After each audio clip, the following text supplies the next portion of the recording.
ఎక్కువ బిగుసుకుపోలేదు. ఒక రకమైన ఫ్రీడమ్, ఒక రకమైన జోవియల్‌గా ఉండే సీన్ ఏదైతే డిమాండ్ చేసిందో దానికి తగ్గట్లుగా ఫ్రీగానే చేసాం సార్. యాహ్! ఓకే. అంటే ఇంటిమేట్ సీన్స్ అంటే బెడ్‌రూమ్ సీన్స్ లాంటివే? యాహ్! ఇవి ఉంటాయా? ముద్దులు? అవి ఇంకా చెప్పకూడదు సార్. ఓకే. కొంచెం సర్ప్రైజ్ వదిలేద్దాం. అదేలే. సో, అమ్మ మీకు ఎలా అంటే నాకు తెలిసినంత వరకి కామన్ ఫ్రెండ్స్ ద్వారానో లేకపోతే ఈ సినిమా పీపుల్‌లో తను మీ ఇద్దరికి గూడా మీకు, మీ చెల్లెలికి ఒక పెద్ద పిల్లర్, సపోర్ట్ పిల్లరు. అబ్సల్యూట్‌లీ. అంటే మీరు చిన్నప్పటి నుంచి తనతోనే ఇదవ్వటం, అమ్మమ్మ, తాతయ్యల దగ్గరే అవును గదా సార్. మీరు. అవును సార్. సో, అప్పుడు కొంచెం అంటే ఇలా సింగిల్ పేరెంట్‌గా అమ్మ ఉండటం వల్ల మీరేమన్నా దాని ఇబ్బందులేమన్నా పడ్డారా అప్పుడు? ఆ! ఏం లోటు లేకుండానే అమ్మ మా అమ్మ ఎలా చేసిందో నాకు ఇప్పటికీ తెలీదు సార్. ఎందుకంటే నాకు మెచ్యూరిటీ వచ్చిన తర్వాత అర్థమైన విషయాలేంటంటే ఈ ఇండస్ట్రీ ఎంత కాంపిటీటివ్.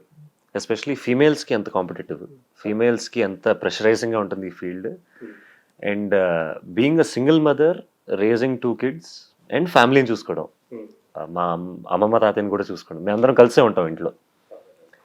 అంటే కంప్లీట్‌గా నాన్నని మీరు వదిలిపెట్టేసారా? లేకపోతే కలుస్తుంటారా? వదిలిపెట్టడం కాదు, అప్పుడప్పుడు కలుస్తూ ఉంటాం. ఓకే. ఎంత ఫ్రెండ్లీగా హ్యాండిల్ చేస్తే ఈ విషయాలు సెన్సిటివ్ టాపిక్ అది సార్. అవును. అవును. సో అంటే బయట మామూలుగా ఎక్కడన్నా ఎప్పుడైనా యాక్సిడెంట్‌గా కలవటం ప్లాన్ చేసుకుని ఏం చేయము. కానీ ఒకవేళ అనుకోకుండా కలిసినా కూడా మేమందరం బానే ఉంటాం అందరితో. ఓకే. అంటే నాన్న గూడా, కిరణ్ గారు గూడా మీతో ఫ్రెండ్లీగానే ఉంటారా? ఫ్రెండ్లీగానే ఉంటారు. ఎవరైనా ఓకే. ఇప్పుడు ఎందుకు సార్ ఈ గ్రడ్జ్‌లు ఉంచుకోవడం, లేకపోతే అది ఎవరికీ బెనిఫిషియల్ కాదు. ఇగ్నోర్ చేయడం ఎవరికీ బెనిఫిషియల్ కాదు. మూవ్ ఆన్ అవుతూనే ఉండాలి ఇంకా. అవును. అవి మైండ్‌లో ఉంటాయి ఆఫ్‌కోర్స్. నా మైండ్‌లో ఉంటాయి. నా చెల్లి మైండ్‌లో ఉంటుంది.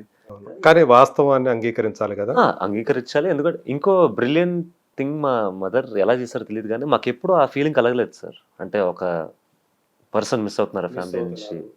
లేకపోతే ఒక రకమైన సపోర్ట్ సిస్టమ్ లేదా మాకు అనే ఫీలింగ్ ఎప్పుడు కలగలేదు మాకు. ఓకే. అలాంటి హార్డ్ వర్క్ చేస్తూ అంతే హార్డ్ వర్క్ ఫ్యామిలీ మీద పెట్టారు మమ్మీ. ఓకే. మీకోసం ఆ టైం కేటాయించేవాళ్ళు. అస్సలు ఎప్పుడు అనిపియలేదు. అంటే మమ్మీ మాతో ఉండట్లేదా? మమ్మీ అసలు వదిలేసి తిరుగుతుందా? చాలా షోస్ చేశారు. అవును. అయినా గానీ ఆ ఫీలింగ్ ఫారెన్‌కెళ్ళేవాళ్ళు గదా! యూఎస్‌కెళ్ళేవాళ్ళు. ఈ కాన్సర్ట్స్. నాటా, తానా అన్నీ అసలు చేస్తూనే ఉన్నా గూడా అప్పుడు ఇక్కడ ఎవరు మిమ్మల్ని అమ్మమ్మ, తాత? అమ్మమ్మ, తాతయ్య చాలా బాగా చూసుకునేవాళ్ళు. హ్మ్. ఇప్పుడు కూడా చూసుకుంటారు. ఓకే. అండ్ ఎప్పుడు ఆ ఫీలింగ్ కలగలేదు. సో, దానికి I'm always grateful. I'm blessed to be a son. అదే. అండ్ అంతే సపోర్ట్ నేను ఇద్దాం అనుకుంటున్నా ఇప్పటి నుంచి. అవును. నా పని నేను చేస్తూ, నా క్రాఫ్ట్ పెంచుకుంటూ. సో, అమ్మని సంతోషపెట్టాలనే మీరు అమ్మ ఏదైతే నా ఫస్ట్ గోల్ అది సార్. ఫస్ట్ గోల్ అదే. అమ్మని సంతోషపెట్టడం. అమ్మకి ఒక రకమైన కాన్ఫిడెన్స్ ఇవ్వడం. నేను మంచి నటుడినని. అండ్ అందరితో ఇంకోటి అమ్మ ఇప్పటిదాకా ఇండస్ట్రీలో ఉన్న ఇంకో కారణం కూడా ఆవిడ మిగతా వాళ్ళతో ఎలా ఉంటారని. అవును. ఒక రకమైన రెస్పెక్ట్ ఎలా ఇస్తుందో అమ్మ అందరికీ, అంతే రెస్పెక్ట్ నాకు కూడా ఇద్దామని అందరికీ. అండ్ అందరితో బాగుండాలి. అందరితో సరదాగా అంటే ఉండాలి. తను ఏదైతే తీసుకుందో జీవితంలో రామకృష్ణ గారితోటి కలిసి జీవించాలని, దానికోసం కూడా చాలా స్ట్రగుల్ అయ్యారు కదా!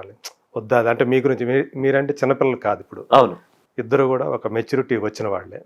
సో, అర్థం చేసుకోగల ఇది ఉంది.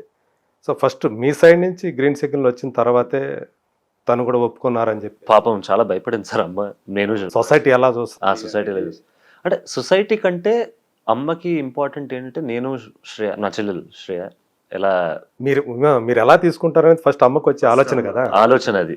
ఫస్ట్ భయపడతారు కదా సార్. భయపడతారు. అవును. ఎందుకంటే ఇవన్నీ చాలా సెన్సిటివ్ టాపిక్స్. అండ్ కరెక్ట్ కదా! పిల్లలకి ఎక్కువ అంటే రాకూడని టాపిక్స్. అంటే ఎలా ప్రతి ఫ్యామిలీలో అవ్వదు ఇది. అవదు. మనం ఒక సినిమా 'స్వాతి' అనే సినిమా చూసినప్పుడు అవును. అమ్మకి కూతురు మళ్ళీ పెళ్లి చేయటం అనేది చూసినప్పుడు అది పెద్ద రెవల్యూషన్ అది ఆ టైంలో.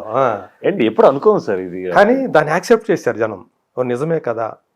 సో, అమ్మ కోసం బికాస్ దే డిజర్వ్ దట్. అవును. ఆ రకమైన హ్యాపీనెస్ దే డిజర్వ్. అవును. ఆ రకమైన సపోర్ట్ సిస్టమ్ కావాలి. అది కదా, జస్ట్ ఒక స్త్రీకి. ఫైనాన్షియల్ అని కాదు సార్. మనతో ఒక పార్ట్నర్ ఉన్నాడు. సంతోషంలో ఉన్నప్పుడు ఒక పార్ట్నర్ ఉండాలి. బాధలో తోడు. ఉన్నప్పుడు ఒక తోడు. At the end of the day ఒక తోడు.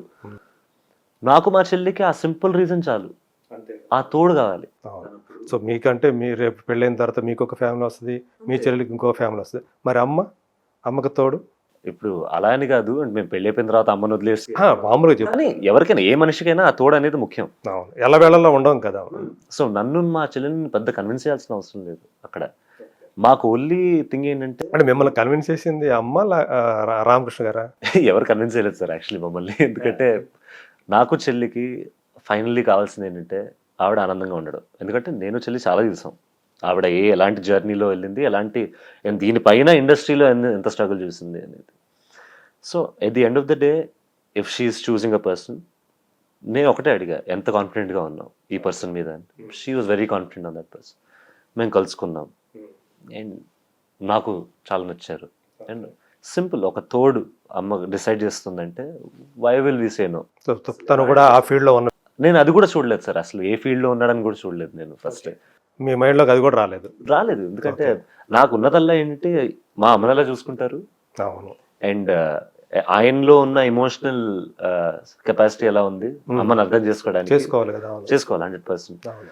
ఇవన్నీ చూసాను కానీ అది మస్ట్ కదా, అది 100%. అది మా అమ్మ పాప మిస్ అయింది, అదే ఆ ఎమోషనల్ సపోర్టే కావాల్సింది ఇన్ని సంవత్సరాలుగా. ఎందుకంటే మనకి ఈ ఇండస్ట్రీలో కావాల్సిందే నలుగురు ఫ్రెండ్స్, లేకపోతే మన అమ్మ నాన్నలు. ఈ ఎమోషనల్ సపోర్ట్ లేకపోతే ఇండస్ట్రీలో నడవడం చాలా కష్టం. చాలా కష్టం. ప్రతిరోజు ఒక టెస్ట్, ప్రతిరోజు ఒక స్ట్రగుల్.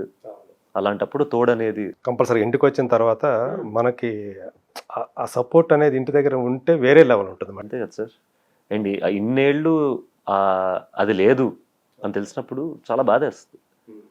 అండ్ ఫైనలీ మనం రామ్లో అది చూశాను నేను, మా చెల్లి అండ్ మా తాతగారు అమ్మమ్మ గారు కూడా చాలా కన్విన్స్ అయ్యారు అండ్ వాళ్ళు కూడా చాలా హ్యాపీగా ఫీల్. సో ఇప్పుడు అది జరిగిన తర్వాత సో మీరు చూస్తా ఉన్నారు అమ్మ హ్యాపీ, చాలా హ్యాపీగా ఉన్నారు. చాలా. సో మీకు ఆయన రామ్ గారు ఎలాంటి సపోర్ట్ ఇస్తున్నారు ఇప్పుడు? ఏంటంటే ఇప్పుడు నాకు మ్యాంగో టీమ్ మార్కెటింగ్ సపోర్ట్ చేస్తుంటే మేము పనిచేస్తూ ఉంటాం అప్పుడప్పుడు. ఒకవేళ ఏమైనా పోస్ట్ పెట్టాలంటే సోషల్ మీడియాలో కానీ మ్యాంగో కింద ఉన్న ఛానల్స్లో కొంచెం ప్రమోట్ చేయడం కానీ, అంతేగాని స్క్రిప్ట్ విషయంలో అలా ఏం హెల్ప్ చేయలేదు. ఓకే, అంటే ఆయన సంస్థల్లో కూడా మీకు ఏమన్నా ఒక స్థానం కల్పించడం కానీ అట్లాంటిది ఏదైనా ఉందా? అలా ఇంకా ఆ మ్యాటర్ని అనుకోలేదు సార్. ఇప్పుడు నా ఫోకస్ అంతా నేను సినిమాల్లో పనిచేయడం కానీ. ఓకే, ఇప్పుడే బిగిన్ అవుతుంది. ఇప్పుడే అసలు లిటరల్లీ నేను ఇప్పుడే స్టార్ట్ అయ్యాను. మీరు 1 year ముందు ఈ క్వశ్చన్లు అడిగితే నాకు అసలు సమాధానం ఉండేది కాదు లిటరల్లీ. సో ఇప్పుడిప్పుడే start. Maybe in the future మేము కలిసి పనిచేస్తాం. I would love to work with him, why not. ఎందుకంటే అండ్ ఫ్రీ బాయ్ గా ఉన్నారు ప్రస్తుతానికి. And he also gives me అయిపోయిందా మీ ఎడ్యుకేషన్? అయిపోయిందండి. అంటే అండర్ గ్రాడ్యుయేట్ బీబీఏ చేశాను నేను ఢిల్లీలో. అక్కడ దాకా అయింది. మాస్టర్స్ చేద్దాం అనుకున్నాం కానీ కరోనా వల్ల అయిపోవాల్సి వచ్చింది. ఓకే, కరోనాకు ముందు అది అయిపోయింది. కరోనాకు ముందు అండర్ గ్రాడ్యుయేట్ అయిపోయింది. కరోనాలో ఆస్ట్రేలియా వెళ్దాం అనుకున్నాను నేను యాక్చువల్లీ. కానీ ఆస్ట్రేలియా వాళ్ళు 3 ఏళ్ళు బార్డర్ క్లోజ్ చేశారు. సో అండ్ నాకు ఆన్లైన్ చేసే ఇంట్రెస్ట్ రాలేదు. ఎందుకంటే ఆ ఎక్స్పీరియన్స్ కావాలి, అక్కడ ఉండే ఎక్స్పీరియన్స్ కావాలి ఫిజికల్గా అక్కడ. సో అది ఆగిపోయింది, ఇది మొదలైంది. సో చాలా రోలర్ కోస్టర్ రైడ్ అయింది సార్ మధ్యలో.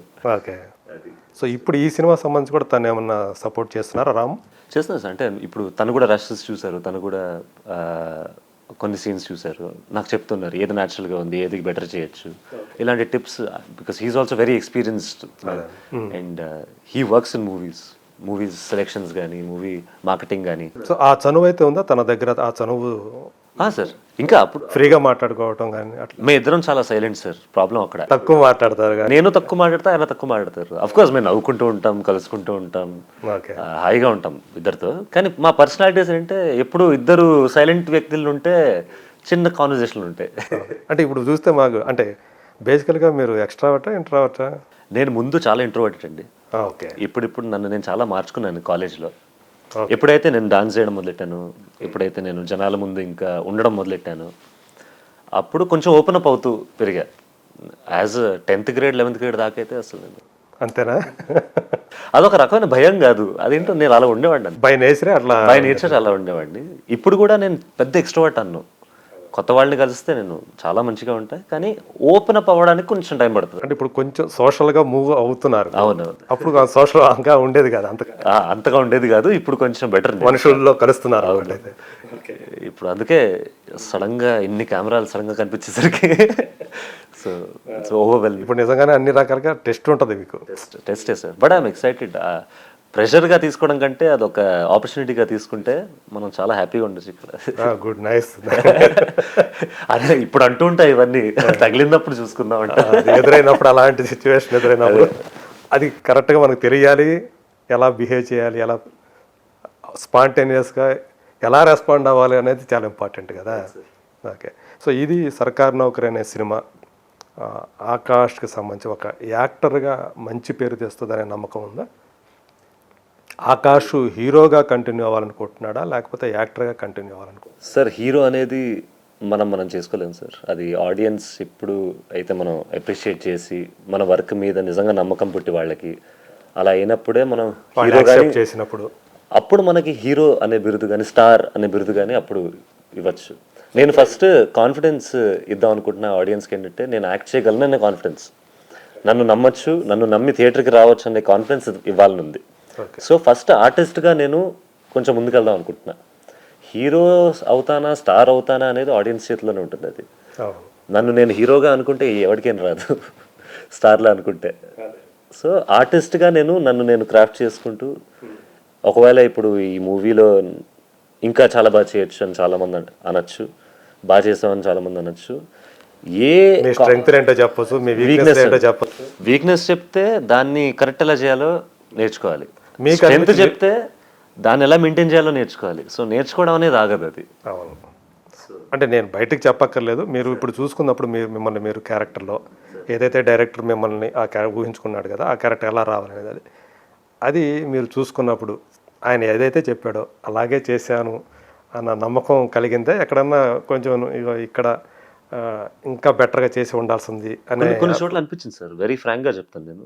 కొన్ని చోట్ల ఓకే ఈ ఎక్స్ప్రెషన్ బాగానే ఉంది, కానీ ఇంకోటి చేస్తుంటే ఇంకా బాగా సీన్ ఉండొచ్చు సార్. అది నేను చాలా ఫ్రాంక్గా చెప్తూ ఉంటాను, చాలా ఇంటర్వ్యూలో కూడా చెప్పాను నేను దట్. ఎందుకంటే సార్, మీరు best of the best movie చేసినా కూడా ఎక్కడో అక్కడ బెటర్గా చేయొచ్చు. ఈవెన్ మనం 10 సినిమాలు చేసిన తర్వాత కూడా ఉంటుంది అది. ఇప్పుడు కూడా చాలా మంది ఇంటర్వ్యూల్లో నాని గారు చెప్తూ ఉంటారు, అవును, రిలీజ్ అంటే భయం, కొన్ని సీన్స్ లో నేను ఇంకా బాగా చేయొచ్చు, అలాంటి స్టార్లే చెప్పినప్పుడు మనం సార్ ఇప్పుడిప్పుడే స్టార్ట్ చేసిన వాళ్ళం మనం. సో ఏ స్టార్ అంటే ఇష్టం మీకు ఎక్కువ? మెగాస్టార్ అంటే పెద్ద ఫ్యాన్, కానీ ఇప్పుడున్న న్యూ ఏజ్ యాక్టర్స్లో నాని గారు చాలా ఇష్టం సార్ నాకు. అంటే నేను న్యాచురాలిటీని ఎక్కువ చూస్తా ఒక యాక్టర్లో, కాబట్టి ఆయన natural star. Natural star. And Mahesh గారు చాలా ఇష్టం. ఓకే, యా సార్, కానీ మెగాస్టార్ అయితే మెగాస్టార్. అవును, అంటే ఒక నటుడుగా మీరు చూసుకోవాలనుకున్నప్పుడు మెగాస్టార్నే మీరు రోల్ మోడల్ అనుకోవచ్చు, ఇన్స్పిరేషన్ అన్నీ కూడా. అబ్సల్యూట్లీ. ఆయన ఆశీస్సులు ఏమైనా తీసుకున్నారా? తీసుకున్నాను సార్. ఆయన ఎంత చెప్పినా ఆయన గురించి తక్కువే సార్. ఎందుకంటే మేము ఒక చిన్న ట్రైలర్ చూపిద్దామని అడిగాం.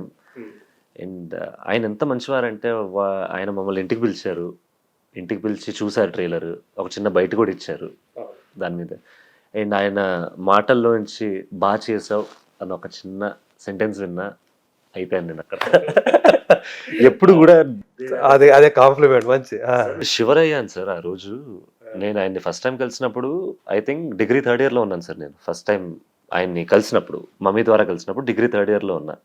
నేను ఆయన్ని చూసి ఎంత భయపడ్డానంటే, డిగ్రీ 3rd year లో ఉన్న స్టూడెంట్ నేను ఇంటర్ 2nd year సార్ అని చెప్పి ఆయనకి. అవునా? అంత షివరింగ్ వచ్చింది నాకు అప్పుడు. ఆయన కళ్ళల్లో కళ్ళు పట్టి అంతే అర్హత లేనది అనిపించింది. నేను ఇలాగే ఉన్నా అసలు నేను. ఓకే, అంటే నోట్లోంచి అలా వచ్చేసిందా? ఏం చదువుకుంటున్నావు అని అడిగారు సార్ నన్ను. నేను డిగ్రీ 3rd year చదువుతున్నా, actually inter 2nd year sir అని చెప్పాను నేను. ఎందుకు తెలీదు అంటే సడన్ గా మమ్మీ చూసి inter 2nd year inter degree 3rd year కదరా. అలాంటి ఫ్యాన్ సార్ నేను. Okay. Sun, celebrating 20 years of excellence in education. Come join us.